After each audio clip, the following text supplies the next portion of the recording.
After my father's birthday party, he whispered, "We'll talk." I slipped behind the garage for air. The moment the door slid shut, her fist met my cheek, cold and precise. On Monday morning, I walked into Halcyon Metrics where she wasn't just my father's wife. She was the chief financial officer. I didn't come with a bandage. I came with a 30-page plan and a recording watch. My name is Reese Arden. The backyard at Riverton Grove was silent, a vacuum left behind by the departed guests. The air, thick and cool with late autumn, still carried the ghost of the party. The faint, sweet scent of caramel from my father's birthday cake and the sharp, clean smell of wood smoke from the fire pit. It clung to the manicured lawn and the dark, unlit windows of the neighboring houses. My father's words, a soft promise of a conversation that would never happen in the way he intended, echoed in my ears. "We'll talk," a simple phrase he used as a placeholder for every difficult truth, a conversational deferment. I had nodded, stepping away from the lingering warmth of the patio and heading toward the detached garage, ostensibly for a breath of fresh air. The truth was, I needed a sterile environment, a space devoid of the forced smiles and polite laughter that had defined the last 4 hours. The heavy roll-up door slid down with a final, grinding thud, sealing the silence. The muffled bass line of the music from the house was instantly severed, replaced by the humming of a chest freezer in the corner.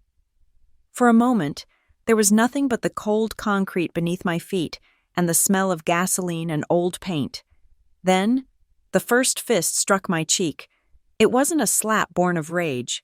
It was a punch, measured and economical, landing with a dull, solid impact. It was cold, precise, and as impersonal as a signature on a contract, Verity's signature. I stumbled back, my hand flying to my face more out of reflex than pain. The shock was a cold sheet of ice forming over my senses. Her second punch was quicker, a sharp jab to my ribs that stole the air from my lungs. It came with a whisper, her voice a low, controlled hiss that was more chilling than any shout. "Don't worry your father." Her breath was minty, a stark contrast to the violence of her actions. She stood there, perfectly composed in her tailored silk blouse and dark slacks, not a hair out of place. Her expression was placid, almost bored, as if she were merely correcting a line item on a spreadsheet. My back hit the cold, rough texture of the unfinished brick wall. The shock of the impact grounded me. As my fingers brushed against my wrist, I felt it, a slight, almost imperceptible vibration from the watch I wore, a quiet confirmation. The recording function, which I had activated the moment I saw her follow me from the house, was working perfectly. The device was a piece of high-end surveillance tech, disguised as a minimalist timepiece. It was my insurance policy, my silent, impartial witness. I didn't make a sound. I had learned years ago that any reaction, tears, anger, pleading, was a form of currency she gladly accepted. Silence was the only thing she couldn't leverage. I met her gaze, keeping my own expression as blank as hers. I cataloged the details. The slight flush on her high cheekbones, the clinical detachment in her gray eyes, the way her knuckles were slightly red, data points, evidence. She took a step back, smoothing a non-existent wrinkle from her sleeve. The entire encounter had lasted less than 30 seconds, a brief, violent transaction in the dark. The garage door began to rise, bathing the space in the soft, warm light from the patio. By the time it was fully open, her face had transformed. A serene, maternal smile was perfectly in place. She turned to me, her voice now light and concerned. "Are you feeling better, dear? You looked a little pale." My father was walking toward us, his brow furrowed with mild concern. "Everything all right?" Verity placed a perfectly manicured hand on my arm, her touch a proprietary brand. "Just a little overwhelmed by all the excitement. Reese just needed a moment." I nodded, forcing the muscles in my face to form a neutral expression. I looked at my father, at the man who saw only what he wanted to see, a peaceful, blended family. "I'm fine," I said, my voice steady. Just needed some air. On Monday morning, the world was a different kind of cold. The glass elevator at the Halcyon Metrics Tower ascended with a silent, frictionless hum, lifting me through the clouds that shrouded the lower levels of the city. Below, the streets were a complex, chaotic network. Up here, on the 27th floor, everything was clean, orderly, and sterile. Halcyon Metrics specialized in data analytics for the healthcare industry, turning the messy, unpredictable business of human health into predictable, profitable patterns for hospital networks. It was a world of algorithms and probabilities, where everything could be quantified, tracked, and optimized. She was already there, of course, Verity Quinn, the company's new chief financial officer. Her corner office had a panoramic view of the city, a throne of glass and steel. She was universally praised, a corporate savior lauded in board meetings and internal memos for her unflinching fiscal discipline. She had trimmed budgets, streamlined acquisitions, and maximized profit margins with a surgeon's precision. She was the architect of the company's new era of ruthless efficiency.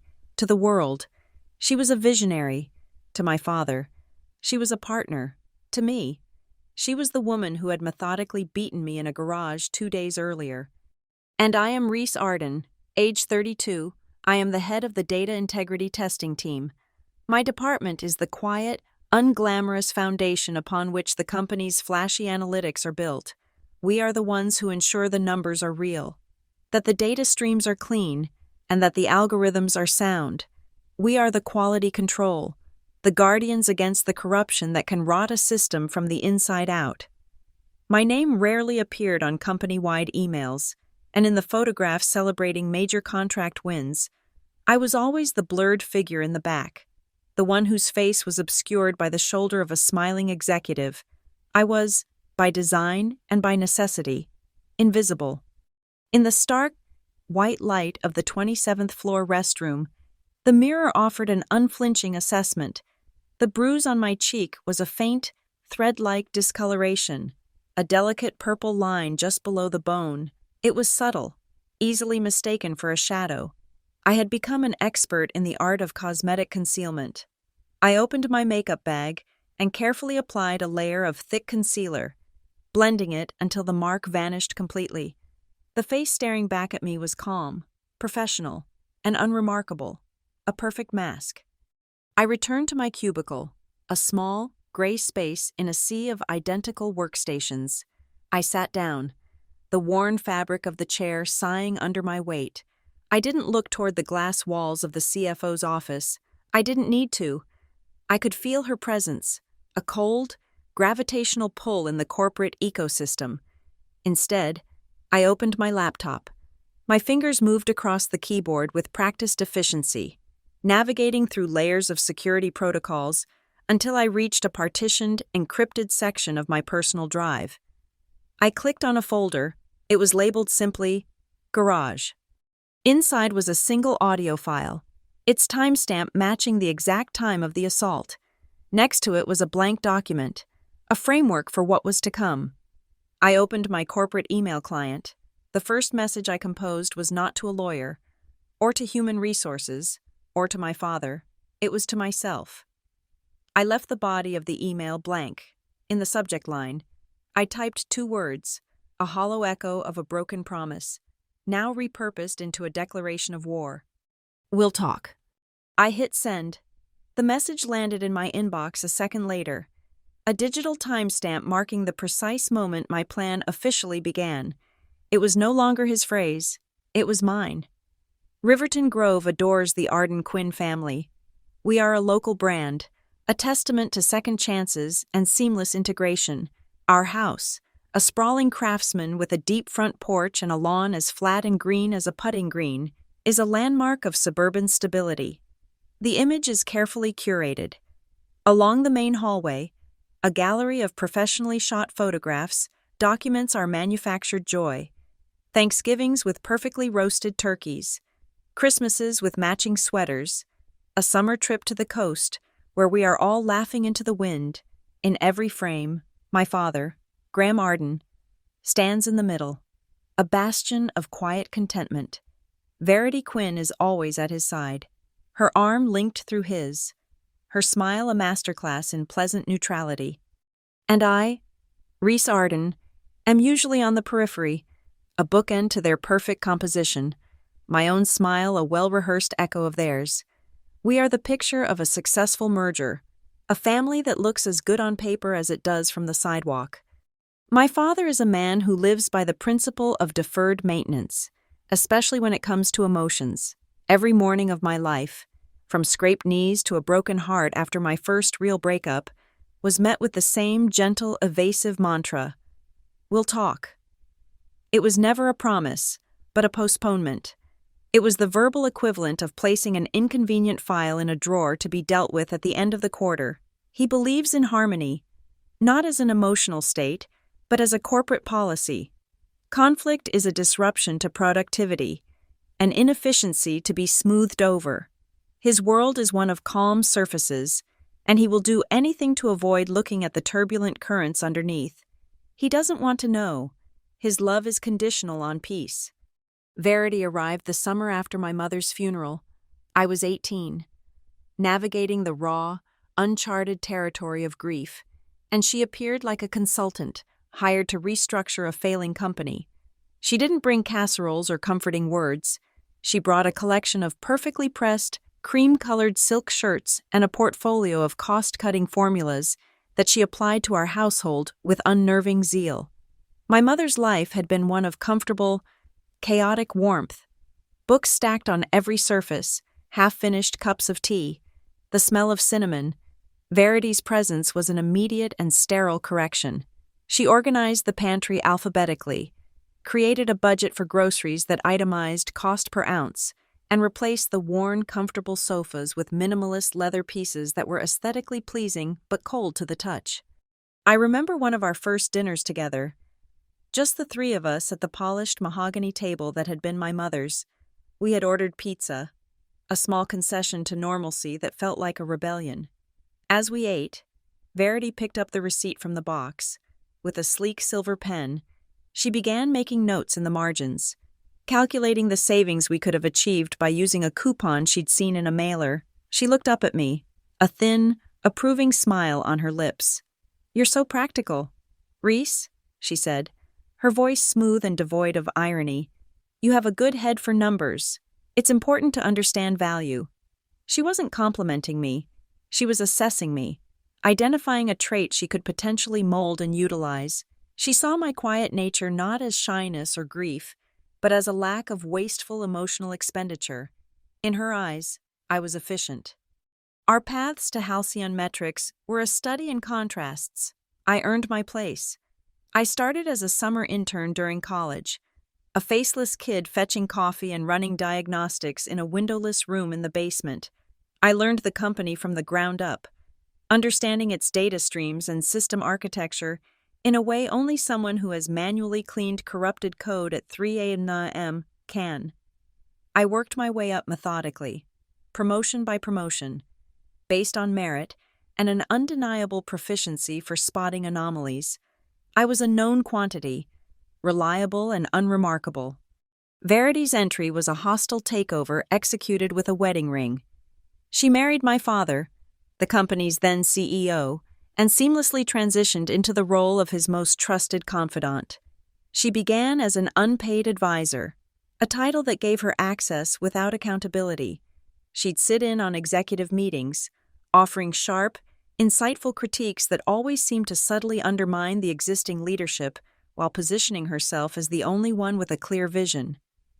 She spoke the language of power and finance with a fluency that both dazzled and intimidated the old guard. She never raised her voice. She simply presented data, charts, and projections that painted a picture of a company on the brink of ruin, a ruin only she could prevent. When the previous CFO was pushed into an early retirement after a disappointing quarter that Verity herself had predicted, her appointment to the role was framed as a necessity, a logical and inevitable step. She had never been an employee. She simply arrived at the top. Her physical presence is as controlled as her professional ascent. Her hugs are precisely timed, lasting no more than 3 seconds, A brief, perfunctory pressure on the upper back before a clean release. There is no warmth in them, only the faint, crisp scent of her perfume, a fragrance that doesn't smell of flowers or spice, but of fresh, clean paper. It's the smell of a newly opened ream of high-quality bond, sterile and full of potential for contracts and termination letters. It is the scent of blankness. Faced with the twin forces of my father's determined placidity and Verity's cold-blooded efficiency, I adapted. I had to. I learned to be silent, not as a form of submission, but as a form of observation. My silence became a tool. While they spoke of synergies and bottom lines at the dinner table, I listened. While they planned corporate retreats and shareholder meetings, I watched. I learned to read the subtle shifts in their tones, the minute tightening of a facial muscle, the flicker of calculation in an eye. I learned to be still and gather information. In the corporate world my father and Verity inhabited, emotion was a liability, data was power. So, I began to treat my life as a data set. I learned to compartmentalize, to analyze, to see patterns. I learned the art of silence in the same way I learned to read a balance sheet, with detachment, looking for the hidden debts and inflated assets, understanding that the real story is never in the bold print, but in the footnotes. This habit of observation, of data collection, began long before Verity.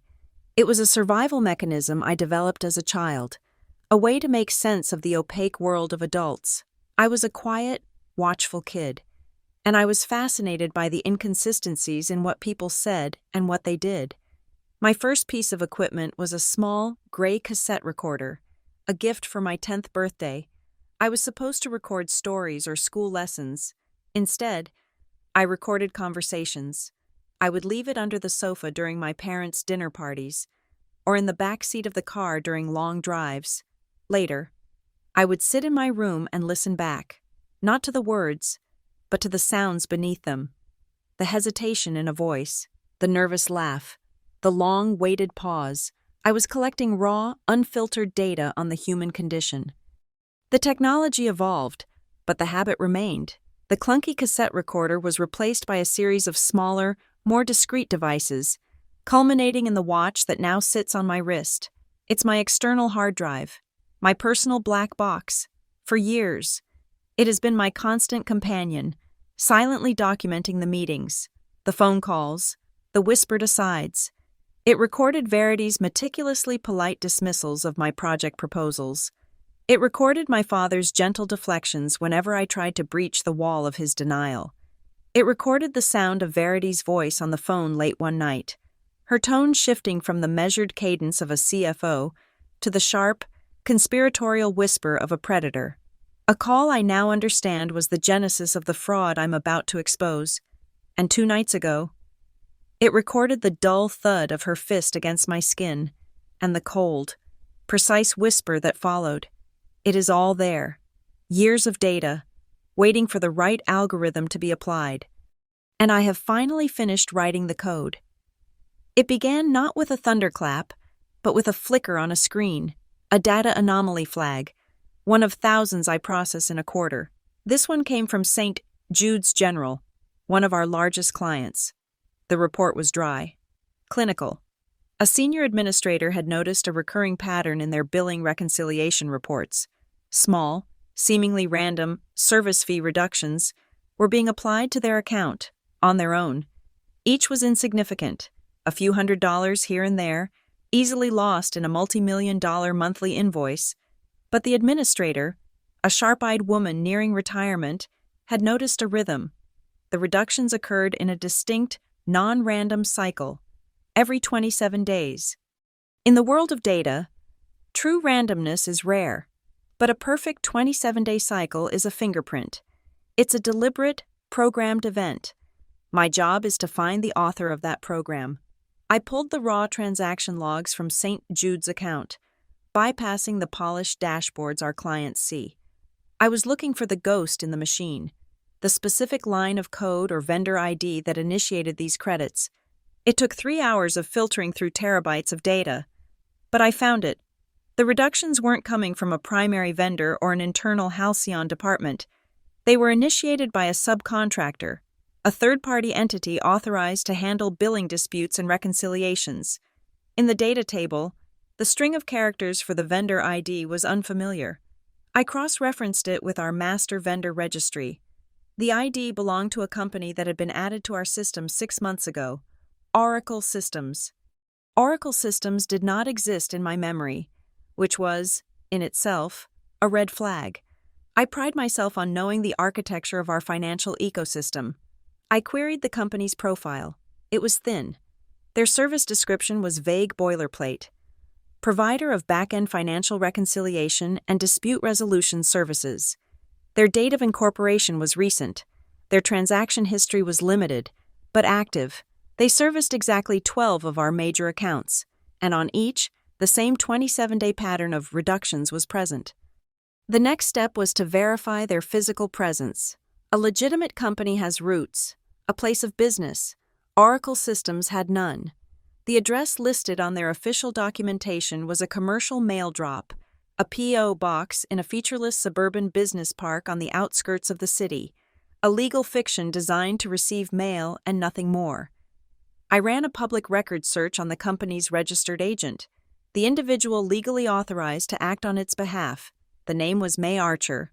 The name produced 0 results, no driver's license, no property records, no social media presence. May Archer was a ghost, an identity fabricated for the sole purpose of signing a document. The document itself was my next target. I navigated to Halcyon's internal procurement portal, a fortress of digital security, and used my system administrator privileges to pull the original contract and authorization forms for Oracle Systems. The authorization had been approved and signed electronically. The signature on the digital line was a confident, elegant script. May Archer. It looked vaguely familiar. I opened a separate window and pulled up a different file. The CFO's authorization for a new payroll system, signed 2 months prior. The signature on that document was equally elegant. Verity Quinn. I overlaid the 2 images in a forensic analysis program. The human eye might see 2 different names, but the software saw the data beneath the pixels. It analyzed vector points, pressure sensitivity, and stroke velocity. The capital A in Archer and the Q in Quinn shared the exact same initial pressure point and upward stroke velocity. The looping H and R in Archer were rhythmically identical to the I and N in Quinn, but there was one subtle, clever difference. The cross on the T in Verity's public signature was always drawn from left to right. In the Archer signature, the horizontal stroke was drawn from right to left. It was a mirror image, a deliberate inversion. It was a forger's trick, designed to be close enough to pass a cursory glance but different enough to provide a sliver of plausible deniability. It was the kind of meticulous, arrogant detail Verity would never overlook. My heart was beating a steady, heavy rhythm against my ribs, a metronome marking the acceleration of my investigation. This was no longer a data anomaly. This was a carefully constructed crime scene. I needed to know how it had gone unnoticed. I accessed the internal audit department's schedule and records. The quarterly review of third-party vendor contracts, a standard procedure, had been postponed 3 times in the last 6 months. The reason cited in each instance was the same: an email directive from the CFO's office. Postponing due to prioritization of other critical projects. Verity was actively obstructing the very oversight that would have exposed her. But obstruction required power. I delved into the system's administrative permissions, a complex web of user roles and access levels. Verity's profile was flagged with a unique designator. Emergency. I traced its origin. When the previous CFO was forced out, the board, in a state of mild panic and eager to empower his replacement, had granted Verity temporary, unrestricted emergency access to the financial systems. The designation was meant to last for 90 days. It was never revoked. She had been operating for over a year with God-level privileges, able to create, approve, and pay a vendor like Oracle Systems with no secondary approval required. She had found a vulnerability not in the code, but in the corporate bureaucracy, and had exploited it masterfully. Now for the damage. I had the means and the method. I needed to quantify the impact. I spent the next several hours writing a complex query, a script designed to isolate every single transaction linked to Oracle systems across all 12 affected clients. I structured it as a reconciliation table, matching every reduction credit with a corresponding debit from Halcyon metrics. The final column in my table calculated Oracle's take, a commission of exactly 0.9% of the value of every single reconciled transaction. It was a small enough percentage to fly under the radar of most automated fraud detection systems, which look for larger, more obvious discrepancies. It was the perfect crime, death by 1,000 cuts. I executed the script. The system churned for a full 2 minutes, the silence in my cubicle amplifying the sound of the server fans spinning miles away. Then, the result populated my screen. The numbers aligned in neat, damning columns. The total was at the bottom, highlighted in bold. To date, Oracle systems had siphoned $4,812,903 from Halcyon metrics. But the money wouldn't just sit in a P.O. box. I initiated a trace on the outgoing payments from Halcyon to Oracle's listed bank account. It was a domestic account, but the funds didn't stay there for long. They were immediately transferred, via automated wire, to a second entity, a wealth management firm called Northvale Grant. This was the final layer of the onion, the ultimate destination. I ran the corporate search. Northvale Grant was registered as a simple trust. It had one trustee, one signatory, one registered agent. I clicked to reveal the name. It wasn't May Archer. It wasn't Verity Quinn. The name on the screen, the legal representative of a trust that had received nearly $5 million in fraudulent funds, was G. Arden. The air left my lungs in a silent rush. G. Arden, Graham Arden, my father. The sterile, technical world of data points and digital signatures shattered, and all that was left was a cold, sickening certainty. Verity hadn't just stolen from the company. She had used my father as her shield, making him the face of her crime. He was the registered agent of a company he had almost certainly never heard of. He was standing in the line of fire, utterly oblivious, a signature on a document he never knew he signed. He stood to lose everything. And in that moment, I knew. The conversation he had promised, the one he always deferred, was finally going to happen, but I would be the one leading it. On Tuesday night, my apartment was a sterile laboratory. The only light came from the dual monitors on my desk, casting a cold blue glow on the walls. In the center of the screen, the audio file from the garage was displayed as a jagged, silent waveform, a visual representation of violence. I loaded it into an editing suite, the same software used to isolate and enhance audio for legal discovery. My work was methodical, precise, and devoid of emotion. I was not reliving the moment. I was dissecting a specimen. I played the file, listening through professional-grade headphones.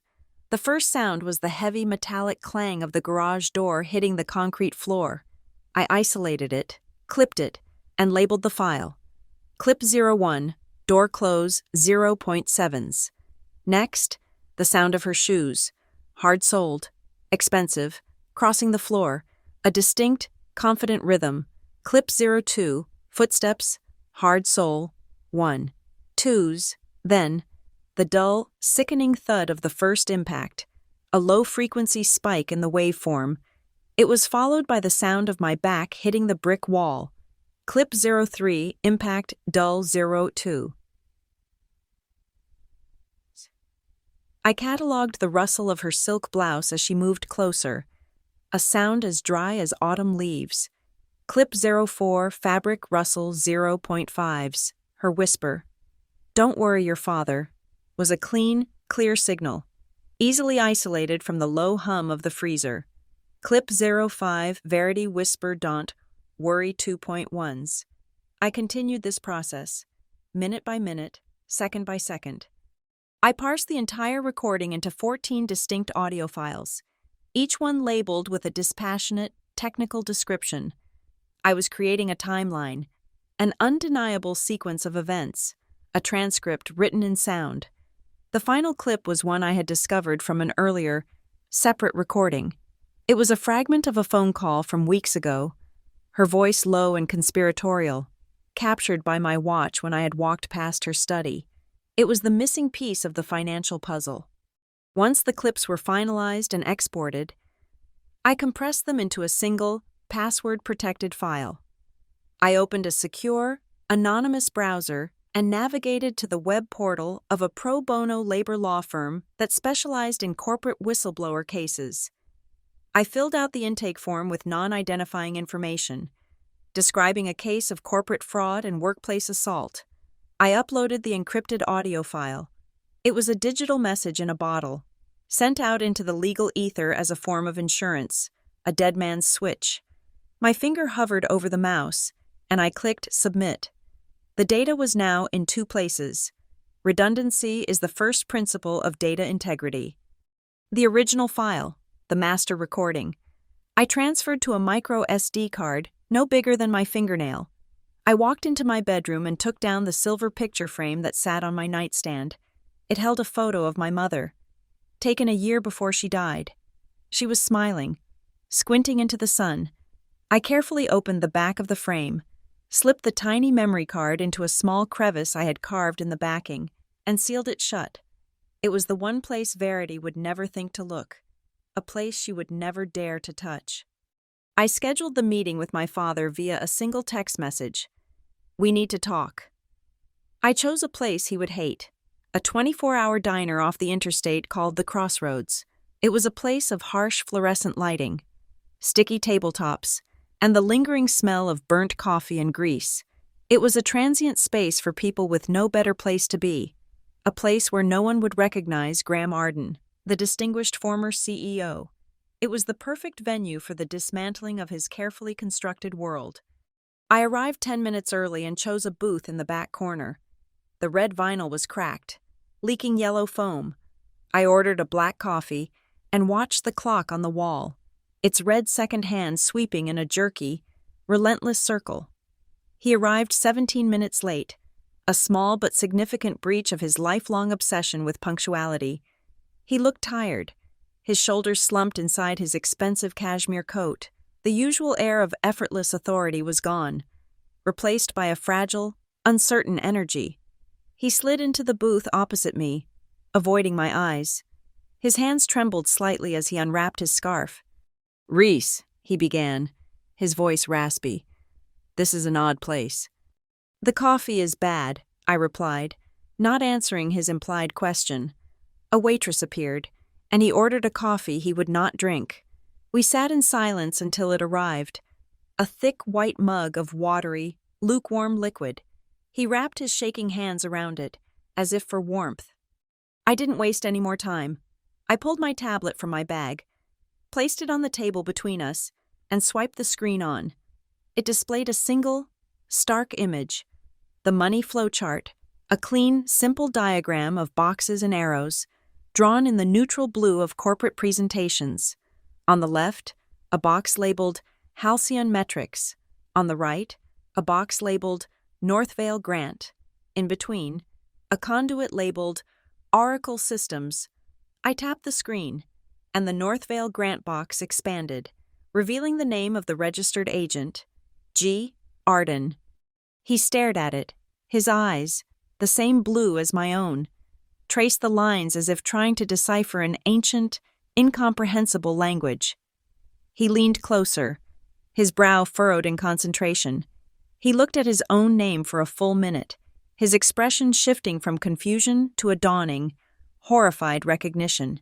It was like watching a photograph develop in slow motion, the image of his own complicity gradually coming into focus. Finally, he leaned back, breaking eye contact with the screen. He looked at me, and for the first time, I saw genuine fear in his eyes. He shook his head, a small, tight motion.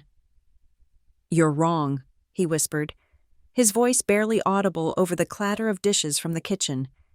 "This is a mistake. Verity explained it to me.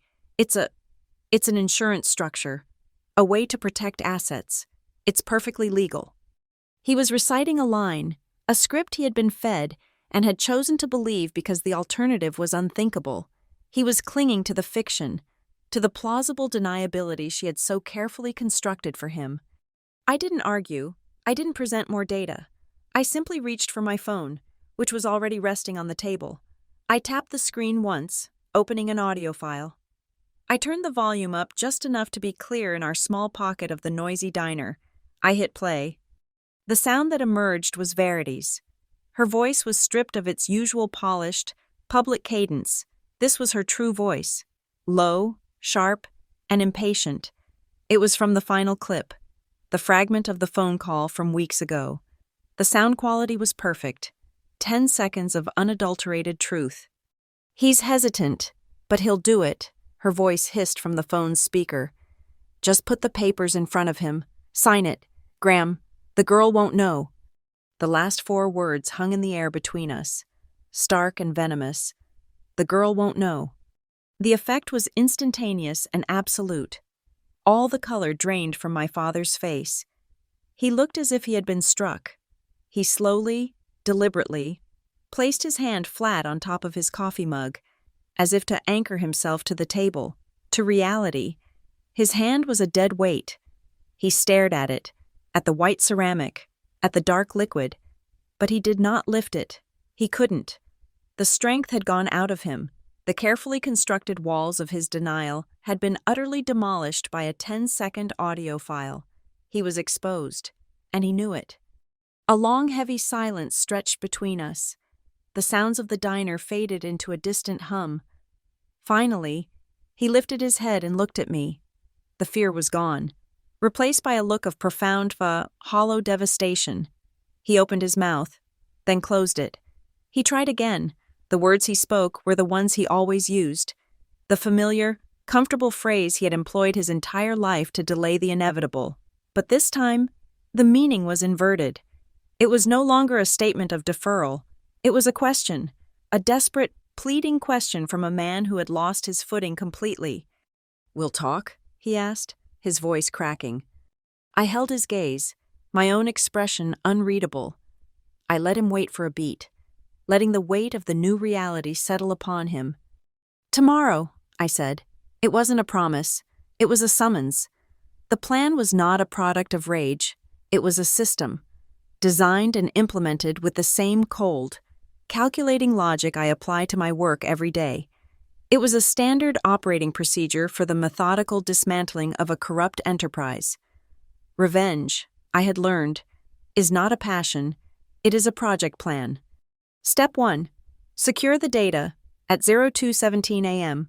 on Wednesday from the secure anonymity of my apartment. I initiated the primary data transfer. My target was the entirety of Halcyon Metrics' system logs for the preceding 18 months. This wasn't a simple copy and paste operation. I was pulling everything, every keystroke logged in the financial portals, every IP address that accessed the vendor management system, every timestamp for every file modification, every deleted email recoverable from the server's cache. It was a digital ghost of the corporation's recent history. I didn't pull it to a local drive. That would be amateurish and traceable. Instead, I routed the encrypted data stream to a private cloud instance I had provisioned hours earlier. I had built a shadow server, a ghost image of our own system, in a secure remote location. I named the server Rook. In chess, the rook moves in straight, powerful lines. It is a piece of clarity and force. The transfer took 3 hours and 22 minutes. When it was complete, I had a perfect, untouchable replica of the crime scene, a digital archive that Verity could not alter or erase. With the data secure, the original system was now merely a stage. Step 2. Engage internal audit. At 08:45 a.m., I sent a meeting invitation to Michael Serrano, the head of the internal audit department. The subject line was deliberately mundane. Periodic review.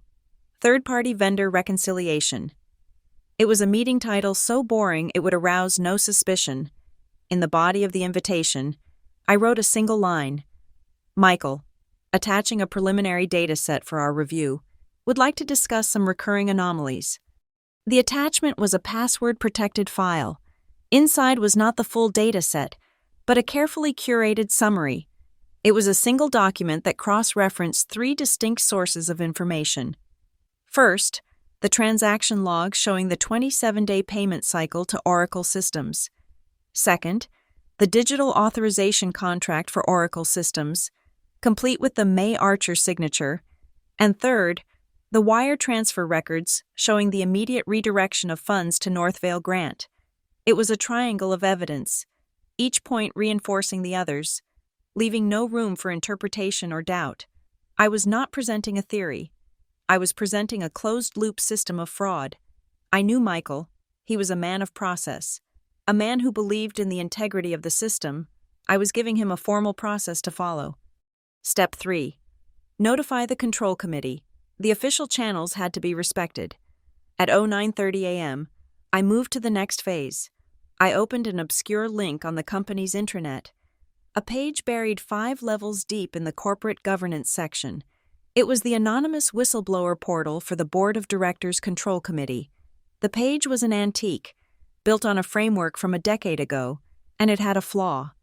Verity, in her sweeping modernization of the company's digital infrastructure, had overlooked it. The portal was secured by an old, deprecated authentication protocol that used permanent design tokens.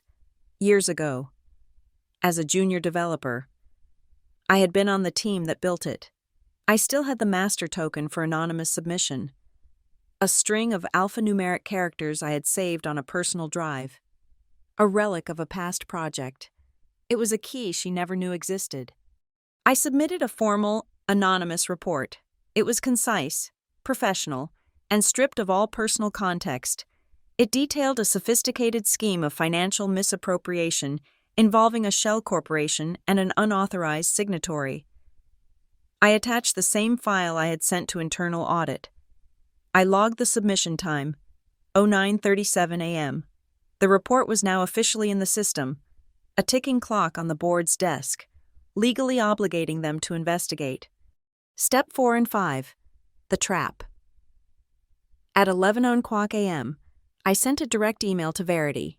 The subject: Request for CFO approval, New Data Integrity Dashboard, Beta. The tone was deferential, professional. Verity, I wrote, my team has developed a new real-time dashboard for monitoring vendor payment integrity. I would be grateful if you could take a moment to review the beta and provide your final approval for system-wide integration. It was the perfect bait. It appealed to her vanity. Her approval was required. It played to her obsession with control and oversight, and it was my domain. Data integrity, a subject in which she considered me a harmless, low-level functionary. I received a reply in under 5 minutes. Fine, send me the link. I sent it. The link led to a functional, beautifully designed dashboard. It displayed real, harmless data. At the bottom of the page was a single, prominent button, Approve Integration. This was the trigger. The button was not just a button, it was an execution command for a script I had embedded in the page's code. When she clicked it, 2 things would happen simultaneously. First, her click would be logged as a formal, legally binding digital approval in the system logs, time-stamped and linked to her unique user ID. Second, the embedded script would activate. It was a signature integrity verifier. The script would pull the vector data from Verity's stored digital signature on the Halcyon servers and run a forensic comparison against the vector data from the May Archer signature on the Oracle contract. The results of the comparison, a match probability score of 99.8%, would be appended to the approval log as a system-generated metadata flag. She would be, in effect, signing a confession. All she had to do was click a button, and I knew her arrogance and impatience would make her click it without a second thought. At 11:14 a.m., I received the system notification. The dashboard was approved. The trap was sprung. Step 6. The presentation. The rest of the day was spent building the weapon, a 30-page slide deck. I used the official Halcyon Metrics presentation template. The font was Helvetica Neue, size 24 for headers, size 14 for body text. The background of every slide was pure white. There were no graphics, no animations, no dramatic transitions. There was only data. Each slide presented a single, isolated fact. Slide 1. A single number, centered on the page.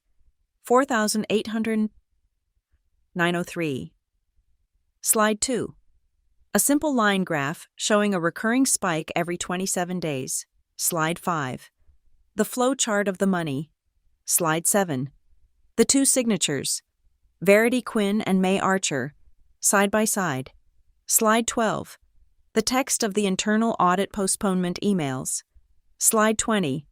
A screenshot of Verity's emergency system permissions. It was a story told in numbers and facts, a narrative of pure, undeniable logic. It was cold, brutal, and irrefutable. It was a 30-page indictment. Step 7, 8, and 9. The final arrangements. At 8:00 a.m. the next morning, I walked into the Horizon conference room on the 27th floor. It was the main boardroom, a cold, glass-walled space overlooking the city. I placed my laptop at the head of the table. Next to it, I placed the silver picture frame containing the photo of my mother. The micro SD card was a silent, hidden weight within it. I then took out my phone and sent a single text message to my father. Arrive at Horizon conference room at 9:00 a.m. Bring courage, not promises. I did not wait for a reply. My final preparation was my own appearance. I had chosen my clothes with the same care as I had written my code. A simple, long-sleeved white silk shirt. It was professional, unremarkable, and it covered the last faint traces of the bruise on my arm. Black trousers, and a pair of soft-soled shoes that made no sound on the polished marble floors of the executive wing. I was dressed as I had always been perceived, an invisible part of the corporate infrastructure, a ghost in the machine, a functionary, and that was the last mistake Verity Quinn would ever make. The plan was complete. All variables were accounted for. The system was now set to run. The Horizon conference room was a hermetically sealed box on the 27th floor. The floor-to-ceiling glass walls, which usually offered a god's-eye view of Riverton Grove, were opaque this morning, shrouded in a thick, wet fog that pressed against the building. It erased the world outside, turning the room into an isolated stage. The only light was the cold, clinical glare of white neon tubes overhead, reflecting off the polished black mahogany of the long conference table. The air was still and temperature-controlled, carrying the faint, aseptic scent of industrial carpet cleaner. It was a room designed for high-stakes decisions, a place where fortunes were made and careers were broken with bloodless efficiency.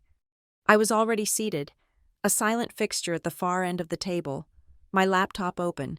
The board members filed in, a collection of men in dark, expensive suits, their faces etched with the easy authority of lifelong power. They took their seats, the quiet rustle of fabric and the soft thud of leather briefcases the only sounds. Verity sat opposite the chairman, at the table's center of power. She was the image of corporate serenity, dressed in a charcoal gray suit, a single, perfect pearl at her throat. She nodded to her colleagues, a slight, confident smile on her lips. She was in her element. The chairman of the board, a man named Arthur Davenport, with a mane of silver hair and a deep, resonant voice, began the meeting.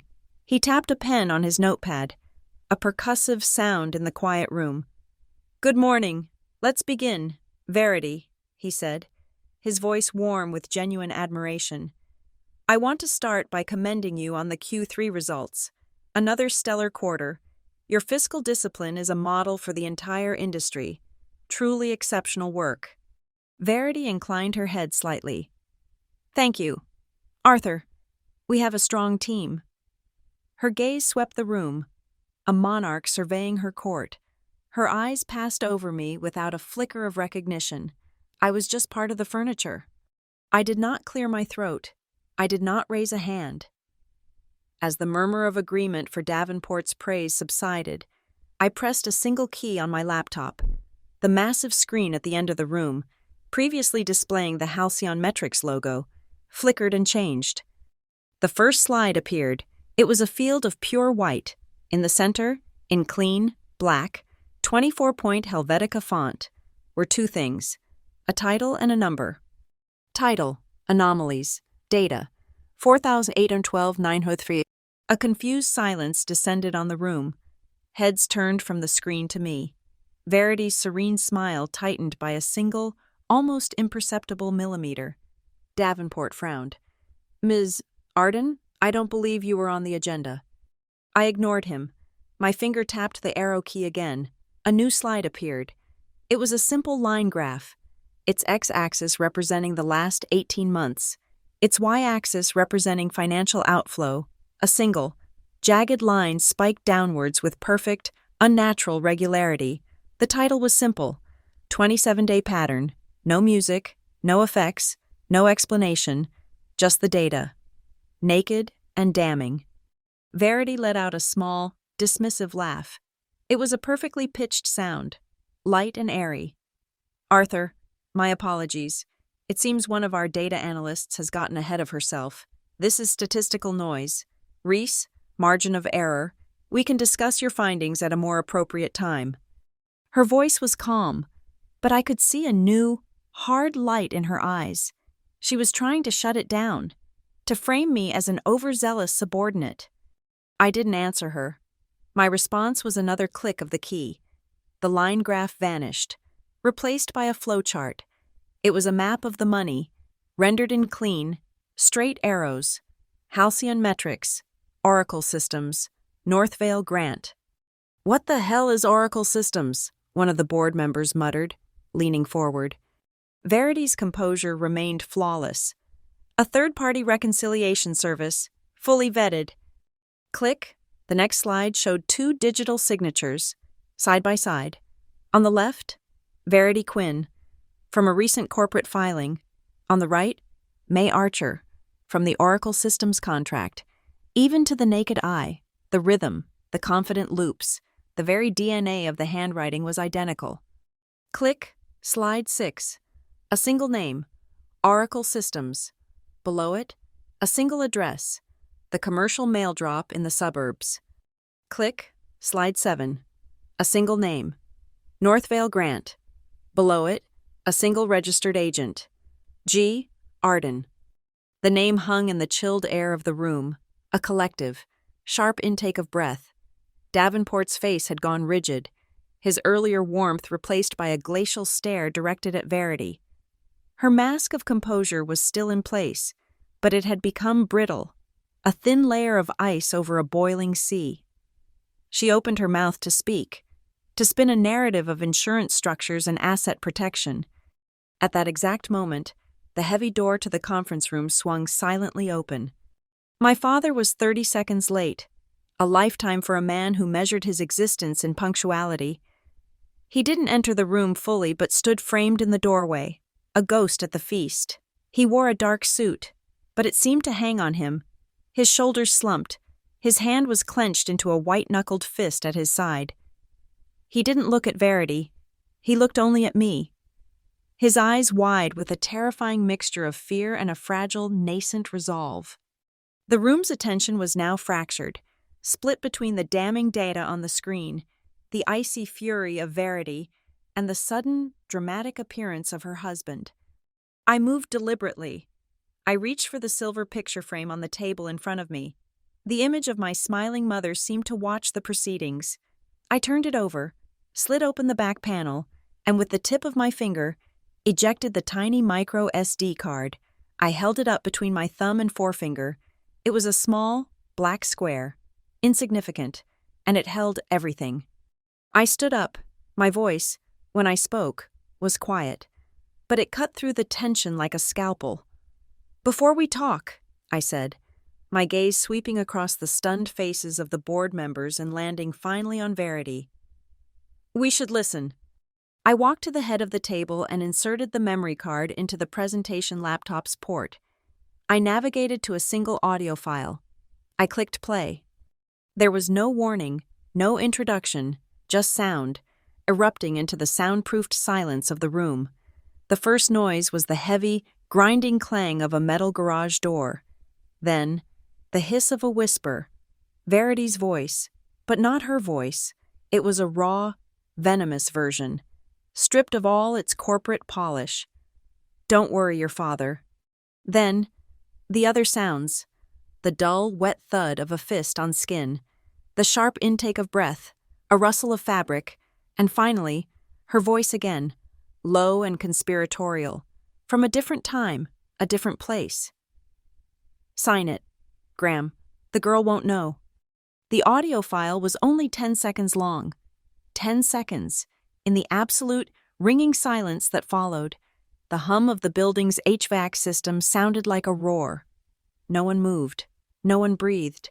I watched Verity's face. The mask did not just crack. It shattered.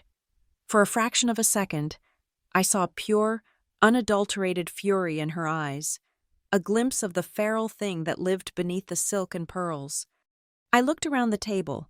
The faces of the powerful men, which had been composed and confident minutes before, were now pale, their expressions a mixture of shock and dawning horror. Under the cold, white neon lights, their skin looked waxy and bloodless. The game was over. The straight lines and hard numbers of my presentation had laid the foundation, but it was the 10 seconds of raw, ugly truth from a dark garage that had brought the entire structure of lies crashing down. The 10 seconds of audio ended, but the sound remained, echoing in the dead, conditioned air of the room. It was an ugly, visceral stain on the sterile environment. For a long moment, no one moved. The board members were statues, their faces pale masks of disbelief. Arthur Davenport's hands were flat on the table, his knuckles white. Verity's face was a canvas of conflicting, aborted emotions, a flash of pure, murderous rage, followed by a flicker of panic, all instantly suppressed beneath a hastily reconstructed layer of icy indignation. It was Davenport who broke the spell. He was a man accustomed to crisis, and his instincts took over. He shifted his weight, and the small scrape of his chair against the floor seemed to break the room's paralysis. His gaze, now as hard and cold as polished granite, was fixed on Verity. "Verity," he said, his voice low and devoid of its earlier warmth. "I believe a temporary suspension of your duties is in order, pending a full internal investigation." His words were the signal. The other board members began to stir, murmuring their assent, a low, grim chorus of "I agree," and "of course," and immediately, their allegiance, once so firmly behind their star CFO, had evaporated. They were now in damage control mode, their minds racing, calculating the potential fallout, the stock price implications, the inevitable SEC filings. This was no longer a corporate meeting. It was a triage unit. And as they began the grim business of amputating their liability, their eyes, one by one, began to drift toward me. They looked at me, the quiet, invisible data analyst at the end of the table, and they saw something new. They saw the person who had orchestrated this. Their gazes were a mixture of awe, fear, and a dawning, transactional curiosity. In their world, an act of such devastating precision could only be motivated by one thing. They were looking for the ambition. They were searching my face for the triumphant smirk of a usurper, the hungry look of someone who had just cleared a path to the throne. They were waiting for my next move, my play for power. Davenport voiced the question they were all thinking. He turned to me, his expression a careful, unreadable mask. "Ms. Arden," he said, his voice a neutral, probing instrument. "Given the circumstances, and your undeniable command of the situation, would you be prepared to step in? To take interim charge of the finance department?" The offer hung in the air, a glittering prize. It was the corner office, the title, the power. It was everything they assumed I wanted, the logical conclusion of my actions in their zero-sum world. In the silence that followed his question, I could feel the weight of their collective expectation. Verity stared at me, a look of pure, venomous hatred in her eyes. Even my father, still frozen in the doorway, looked at me with a question in his eyes. I let the moment stretch. Then I gave my answer. No. The word was flat, quiet, and utterly final. It landed in the center of the room with the force of a physical blow. The collective tension, the forward momentum of their assumptions, collapsed inward. A wave of profound confusion washed over their faces. Davenport's eyebrows shot up. The murmuring stopped. The room, which had just begun to regain a sense of procedural order, was once again plunged into a stunned silence. I had taken their script, their predictable corporate drama of succession and betrayal, and I had torn it to pieces. I looked directly at Davenport, my expression as neutral as my tone. "I don't want her chair," I said. "I want something different." I paused, letting my words sink in. "First, I want a full, independent forensic audit, conducted by an outside firm with no prior relationship to Halcyon Metrics. Second, I want a complete asset recovery protocol to be initiated immediately to claw back every single dollar that was funneled into Northvale Grant. And third—" I turned my head slightly, my gaze sweeping past Verity to land on my father, who was still standing in the doorway like a lost soul. "I want official, documented whistleblower protection for Graham Arden." Verity let out a sharp, brittle laugh. It was a terrible sound, high-pitched and full of cracks. It was the sound of a shattering facade. "Ridiculous!" she spat, her voice shaking with rage. She pointed a trembling finger at me. "This is a family squabble, a personal vendetta. Don't you see? She's the stepdaughter. She's doing this out of spite." It was her last, desperate gambit, to reframe the entire situation, to drag it from the cold, hard world of corporate crime into the messy, subjective realm of domestic drama. I did not look at her. I did not engage with her accusation. Instead, I turned my gaze upward, toward the small, dark dome of the security camera mounted on the ceiling, the official, impartial eye that was recording everything. My voice was steady and clear. "I am an employee," I stated. The words reset the frame instantly. I was not a daughter. I was not a stepdaughter. In this room, in this context, I was an employee of Halcyon Metrics, reporting a crime. With all the legal rights and protections that status afforded me, the personal was irrelevant. I then delivered the final, clinical blow. "Furthermore," I continued, my voice dropping slightly, becoming even more precise, "the digital trail proves this was not a family matter. The initial authorization for Oracle Systems, the one that created the fraudulent vendor account in the first place, was created and approved from an IP address hard-linked to the CFO's personal office terminal." I let that sink in for a moment before adding the final, irrefutable detail. "The system timestamp for that authorization is 2:17 a.m. on a Tuesday." A new, deeper silence fell over the room. 2:17 a.m., the time of secrets, the time of deliberate, premeditated action. It was a detail that spoke not of error or misunderstanding, but of calculated deceit, executed under the cover of darkness. It was the digital proof of intent. Davenport's face was a mask of grim finality. He had heard enough. He no longer looked at me. He no longer looked at Verity. He slowly turned his head to the man sitting at his right, a quiet, hawk-faced man who had not yet spoken a word. The company's general counsel. The lawyer met his gaze and gave a single, almost imperceptible nod. The verdict was in. The debate was over. The corporation would now move to protect itself. As the silent understanding passed between the two men, the lawyer's hand, which had been resting on the table, inadvertently nudged a sleek, silver fountain pen. It rolled silently for a moment on the polished mahogany, before tipping over the edge, in the dead, profound silence of the Horizon conference room. The sound of the pen hitting the marble floor was as loud and final as a gunshot. The meeting was over. The board members had scattered, their faces grim, already on their phones with lawyers and PR teams. The machine of corporate damage control was spinning up. Security had arrived, 2 large men in discreet suits, to escort Verity from the building. I had remained behind, packing my laptop, a methodical process that grounded me in the chaotic aftermath. When I turned, my father was still there, no longer in the doorway, but waiting for me a few feet down the hall. He looked smaller, diminished, as if the grand architecture of the executive floor was shrinking him. We walked in silence. The hallway that led from the Horizon room to the main elevator bank was a long, sterile corridor of gray marble and brushed steel. The silence was absolute, broken only by the soft, rhythmic sound of our footsteps. It was a long walk.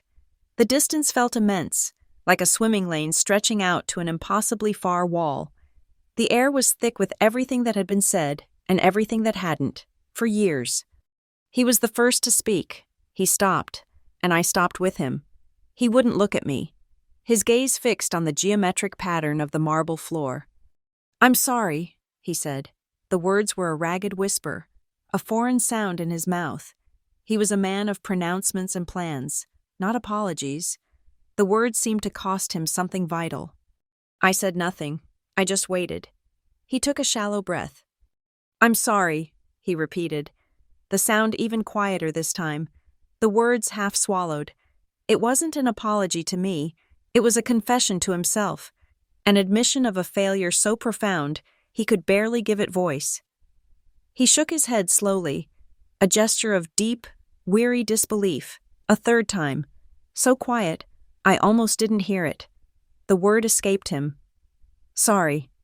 It was just a breath, a final exhalation of the man he had pretended to be. He finally lifted his head and looked at me. His eyes were red-rimmed, stripped of all their usual authority. They were just the eyes of a man, lost and afraid. "I was more afraid of being alone," he said, his voice raw, unpolished. "That's all it was. From the day your mother died, the silence in the house. I couldn't bear it. Verity. She was noise. She was structure. She filled the space.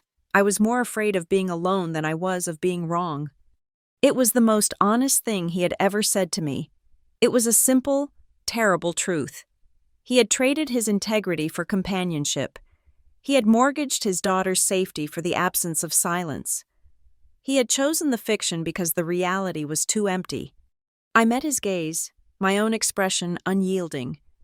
"And I was more afraid of the silence than I was of the noise," I replied, my voice steady.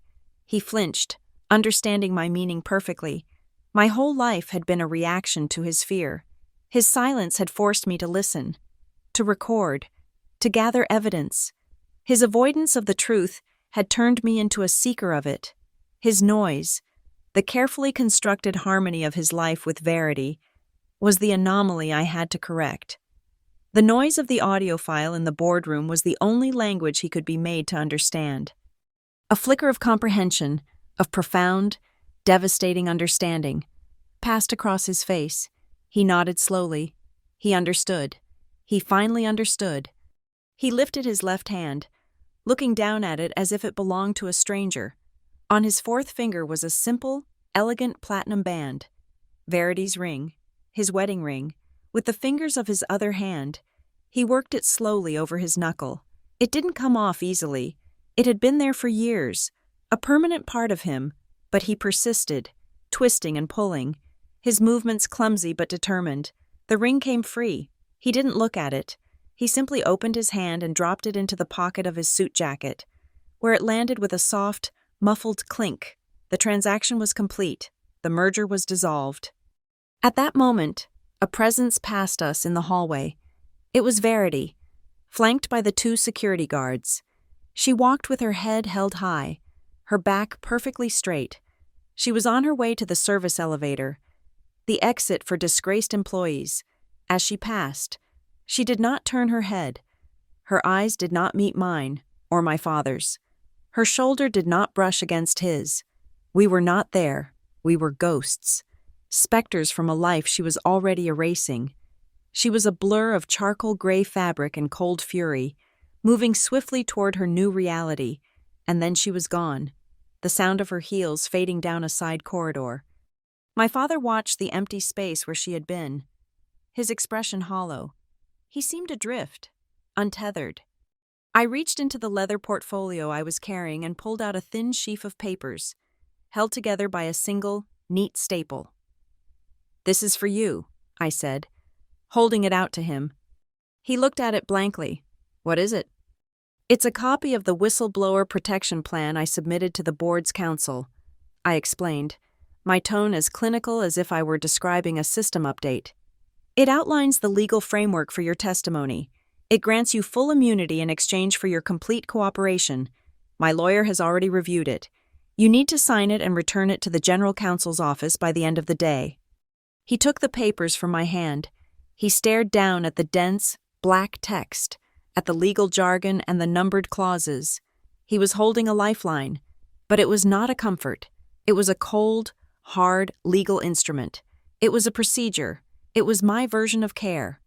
He folded the papers carefully and slid them into the inside pocket of his jacket, next to the wedding ring. He stood there for a long moment. The man who had lost his wife, his fortune, and his self-respect in the space of an hour. He looked at me, and his face was a ruin of grief and shame. The final question, the one that had been lurking beneath all the others, finally surfaced. "Do you hate me, Reese?" he asked, his voice cracking on my name. It was the question a father asks a daughter. It was a plea for an emotional verdict, for a human response, for absolution, or for condemnation, something to hold on to in the wreckage.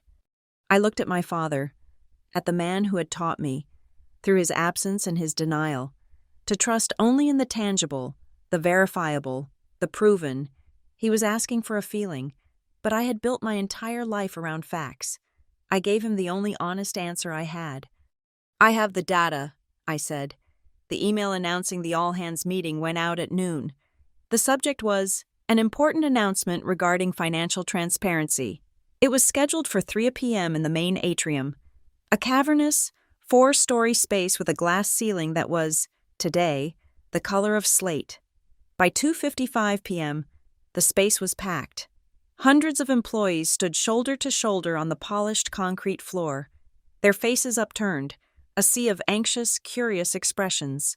They had been pulled from their work, their routines disrupted by a vague and ominous corporate summons. The air was thick with nervous whispers and the low hum of speculation. A temporary stage had been erected.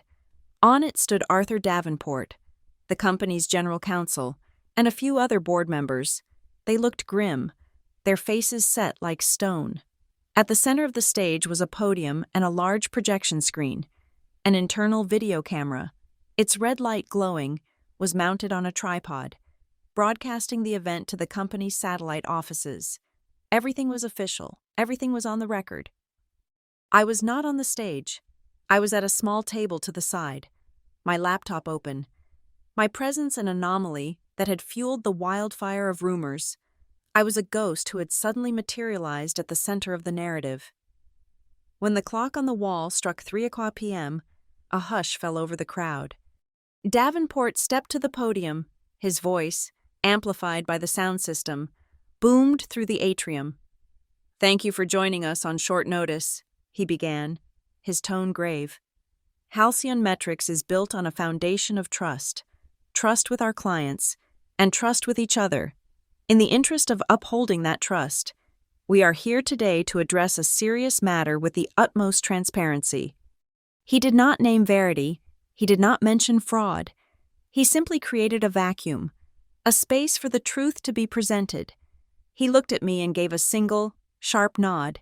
It was my cue. I stood and walked to the podium. A low murmur rippled through the crowd as I connected my laptop to the projection system. I was a familiar, yet unknown, face to most of them, the head of data integrity, a name in an organizational chart. I adjusted the microphone, the sound of my hand on the metal echoing in the silence. I did not look at the crowd. I looked at the screen as it came to life. I presented the core of my findings. There was no preamble, no emotional appeal. It was a surgical presentation of facts. The first slide appeared, the stark, white screen, the title, Anomalies, and the number, 4,912,903. A collective gasp went through the atrium. I moved to the next slide, the 27-day pattern. I explained it in a flat, monotone voice. This graph demonstrates a non-random, cyclical pattern of financial disbursement inconsistent with standard vendor payment protocols. Next, the flowchart, the arrows connecting Halcyon to the shell corporations. I named them. Oracle Systems, Northvale Grant. I showed them the signatures, side by side. I explained the forensic analysis of the stroke patterns. I showed them the mail drop address. I presented the 7 core slides, the load-bearing walls of the entire structure of deceit. I spoke for less than 5 minutes. My delivery was as cold and clean as the data on the screen. I ended on a new slide. It was the last one in the deck. It contained only 5 words, centered in the vast white space. This is where it stops. I stepped back from the podium, my part in the presentation complete. The atrium was utterly silent. The employees stood frozen, processing the magnitude of the theft, the sheer audacity of the betrayal that had been operating just beneath the surface of their daily work. The general counsel stepped forward again. He held a single sheet of paper. He read from it in a formal, unwavering voice. Effective immediately, Chief Financial Officer Verity Quinn has been suspended from all duties and placed on administrative leave, pending the results of a full, independent forensic audit. We have notified the appropriate regulatory and law enforcement agencies of a potential criminal breach. Halcyon Metrics will cooperate fully with their investigations. As he finished speaking, Verity moved. She had been standing with the board members, her face a rigid mask of defiance. Now, she walked to the front of the stage, ignoring the lawyer, ignoring Davenport. She walked directly toward me. The crowd seemed to collectively hold its breath. She stopped a few feet away, close enough that I could see the frantic, desperate energy behind her eyes. She attempted a smile, but it was a grotesque thing, a twitching of muscles that held no warmth, no humanity. It was the last tool in her arsenal, an attempt to reframe this public execution as a private negotiation. "Reese," she said, her voice a low, intense whisper, meant only for me, but amplified by the still active podium microphone. "What is it you want?" It was the question of a transactional creature, a person who believes every action has a price. She thought this was about a promotion, a payout, a seat at the table. She was still looking for a leverage point, a deal to be made. I looked at her, at this woman who had terrorized my life with her cold, silent violence, at this woman who had used my father and stolen millions. What did I want? The question was meaningless. My wants were irrelevant. The process was the only thing that mattered. "I want you to listen again," I said, my voice quiet but clear. I turned back to my laptop. I clicked on the audio file. But this time, I did not play it through the main PA system. I routed it to the small stage monitors, the speakers that faced the front of the stage. The volume was low, intimate. It was loud enough only for the first few rows to hear clearly, loud enough for her. The sound filled the space between us, the clang of the garage door, the hiss of her whisper, the dull impact of her fist. The 10 seconds of raw, unedited truth played out. A private horror movie performed on a public stage. A new wave of sound went through the crowd, a ripple of whispers, of shocked, sharp intakes of breath, spreading from the front rows to the back like a contagion. People who hadn't heard the audio clearly could read the story on the faces of those who had. The whispers grew louder, then died away just as quickly, replaced by a vast, cold, and condemning silence. They understood now. This was not just about money. Verity stood frozen, the last vestiges of color draining from her face. She looked as if she had been turned to stone. The audio file had done what no financial data ever could. It had stripped her of her context, her power, her title. It had left her with nothing but the ugly truth of her own actions. The 2 security guards, who had been waiting in the wings, moved forward. They did not touch her, but their presence was an undeniable command. They flanked her, their bodies creating a path for her to follow. "Ma'am," one of them said, his voice quiet but firm, "it's time to go." She turned, her movement stiff, robotic. She walked off the stage, past the board members who would not meet her eye, and toward the exit, the 2 guards her silent, grim escort. My father was standing in the front row. He had not taken his eyes off me through the entire presentation. He did not watch Verity as she was led away. He did not look at the ruin of the life he had built with her. He just looked at me, his expression unreadable, a mixture of awe and terror. He looked at his daughter, the quiet, invisible girl who had burned his world to the ground to save him from it. I watched him for a moment longer. Then, I turned back to my table. I closed the lid of my laptop. The screen went dark. The plan was complete. The system had executed. I didn't wait for the applause or the condemnation. I simply packed my laptop into its sleeve. My movements precise and economical. The atrium, moments before a stage for a corporate execution, was now a chaotic tableau of stunned employees. They stood in small, bewildered clusters, speaking in hushed, urgent tones. As I stepped down from the side of the stage, a path cleared for me. No one made eye contact. It was a space born not of respect, but of a deep, primal fear. I was no longer Reese Arden, the quiet head of data integrity. I was a force of nature that had just swept through their world, a living embodiment of the system's capacity for cold, brutal correction. I walked toward the main entrance, my soft-soled shoes making no sound on the concrete. The lobby was a cathedral of glass and steel, usually bustling with activity. Today, it was quiet. The few people present frozen in place, their attention still fixed on the atrium behind me. The large, revolving glass doors beckoned, a slow, perpetual engine of entry and exit, a gateway. As my hand touched the cool metal of the door, I felt the vibration of my phone in my pocket. I pushed my way into one of the glass compartments. The city's muted, gray light replacing the building's artificial glow. The world outside was wet, the air tasting of rain and exhaust fumes. I pulled out my phone. It was a text message from my father. The message contained only 2 words, a question mark hanging at the end like a hook. "We'll talk." I stood there for a moment, the revolving door depositing me onto the rain-slicked granite of the plaza. The question was a ghost, an echo of a lifetime of deferred conversations and avoided truths. He was asking for a new beginning, a path forward. He was asking for the conversation he had always promised. My thumbs moved quickly over the screen. My reply was 3 words, a statement of fact.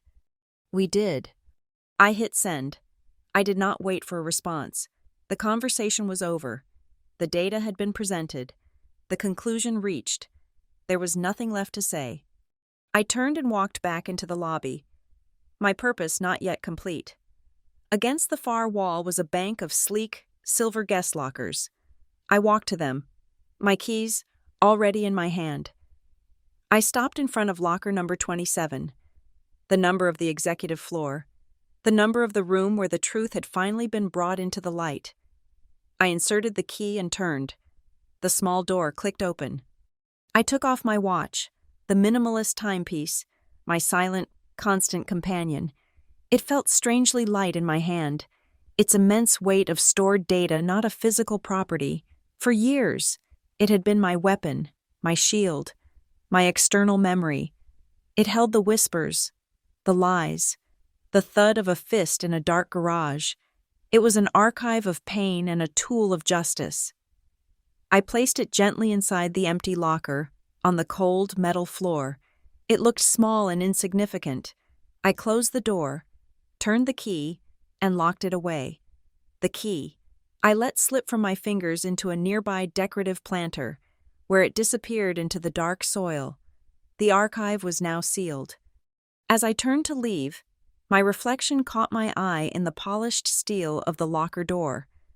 Distorted and faint, I leaned closer, my gaze drawn to my own face, in the dim, ambient light of the lobby. I could just make out the discoloration on my cheekbone. The faint, thread-like bruise was no longer a raw, angry purple. It had softened, its edges blurring into a pale, greenish yellow. It was the color of healing, the color of a storm that has passed. A voice cut through my thoughts. "Ms. Arden?" I turned. A young woman was standing there, a data analyst from one of the junior teams. She was clutching a tablet to her chest, her eyes wide with a mixture of awe and trepidation. She looked at me as if I were a figure from a legend. "That was," she started, then stopped, unable to find the right word. Are you going to be the new one? Are you going to replace her?" The question was honest, naive. It was the logic of the corporate world, the assumption that every power vacuum must be filled, that every act of destruction is merely a prelude to an act of creation, of acquisition. She saw a coup, and she was looking at the new queen. I looked at this young woman, at her earnest, hopeful face, and I gave her the only truth I had left. I shook my head, a small, simple gesture. "No," I said, my voice quiet but clear. "I just did my job." Her face fell slightly in confusion, her mind unable to process an action of this magnitude without the context of personal ambition, but I did not elaborate. I turned and walked away, leaving her there with her questions. I pushed back through the revolving doors, this time for good. I walked out into the open air, into the city. I was leaving Halcyon Metrics. I had no box of personal belongings, no letter of resignation, no farewell emails to send. I had come to the company with nothing but my skills, and I would leave with nothing more. Almost nothing. In my hand, I clutched a single, folded sheet of paper. It was the only thing I had taken from the conference room, besides my laptop. It was a printed copy of the preliminary report from the internal system, the one that confirmed the forensic audit was officially underway. It was not a trophy. It was a receipt, a confirmation that the system I had set in motion was now running on its own, an unstoppable process of verification and correction. It was a single sheet of data. It was enough. The rain was falling now, no longer a light mist but a steady, cleansing downpour. It slicked the pavement to a glossy black, reflecting the gray sky, the sounds of the city, the hiss of tires on wet asphalt, the distant wail of a siren, the murmur of the crowd I had left behind, all seemed to fade, washed out by the persistent, rhythmic drumming of the rain. It fell on my hair, on my shoulders, on the paper in my hand. It was cold and clean. The story does not continue from here. There is no epilogue about my father's trial, or Verity's fate, or my next job. There is no scene of reconciliation or catharsis. The story ends here, on the pavement, in the rain. At the precise moment the truth becomes a self-sustaining entity, no longer needing me to protect it. The moment the job was done. Thank you all so much for listening to this story. I'd love to know where you're tuning in from. So please drop a comment below and let me know where you are in the world. Feel free to share your thoughts on Reese's journey and what you think of her methods. If you enjoyed this, please consider subscribing to the channel and giving this video a like. And if you really want to support the story and help it reach a wider audience, please hit that hype button. It helps more than you know.